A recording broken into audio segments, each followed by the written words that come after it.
আপনি বলেছিলেন হাসিনা পালায় না, আপনি বলেছিলেন হাসিনা পালায় না।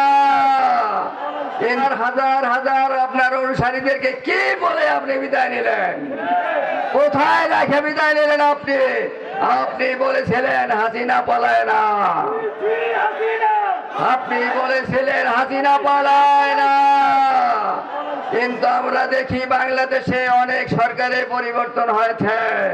পরিবর্তন হয়েছিল এরশাদ সাহেবের। এরশাদ সাহেব কি পলাইছিল? পরিবর্তন হয়েছিল খালেদা জিয়া সরকারে। খালেদা জিয়া কি পলাইছে? পলায় নাই। যিনি বলেছিলেন হাসিনা পলায় না, তিনি এখন কোথায়? তিনি এখন কোথায়? দলের সকল কর্মী নেতাকে অরক্ষিত রেখে যিনি পলাতে পারেন, সেই দলে আর কোন বিবেকবান বুদ্ধিমান লোক সেই দলে থাকতে পারে না। আমি সবাইকে জাতি ধর্ম নির্বিশেষে সকলের কাছে আবেদন রাখবো, আসুন আমরা এই তৃতীয়বারের স্বাধীনতা, যেটা ছাত্র শ্রমিক জনতার ত্যাগের বিনিময়ে লাভ করেছি, এই স্বাধীনতা বিকিয়ে দেওয়া যাবে না। স্বাধীনতা অর্জন করা সহজ, কিন্তু স্বাধীনতা রক্ষা করা কঠিন।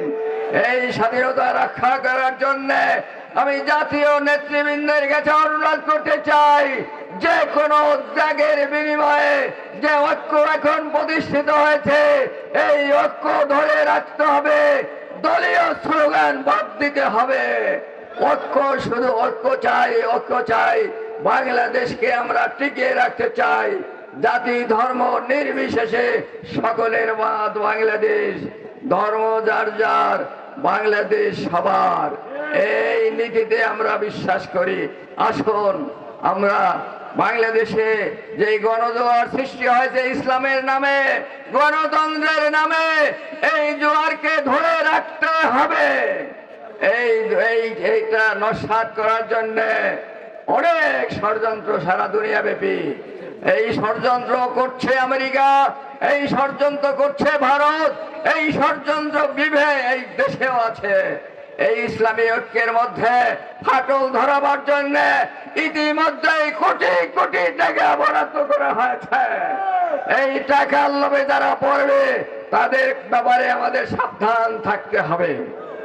আমরা যারা আমাদের ঐক্যে ফাটল ধরাতে চাইবে, তাদের ব্যাপারে আমরা সাবধান থাকবো তো সকলে।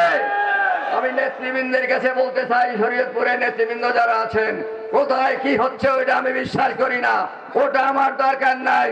কিন্তু শরীয়তপুরকে ঐক্যবদ্ধভাবে নেতৃত্ব দিতে হবে আমাদেরকে। এই কথার দাবি রেখেই আমি আমার সংক্ষিপ্ত কথা আপনাদের সামনে এখানেই শেষ করছি। আমি সকলের দোয়া প্রার্থী, আপনাদের জন্য দোয়া করছি।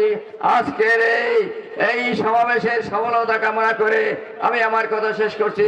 আসসালামু আলাইকুম ওয়া রাহমাতুল্লাহি ওয়া বারাকাতুহু।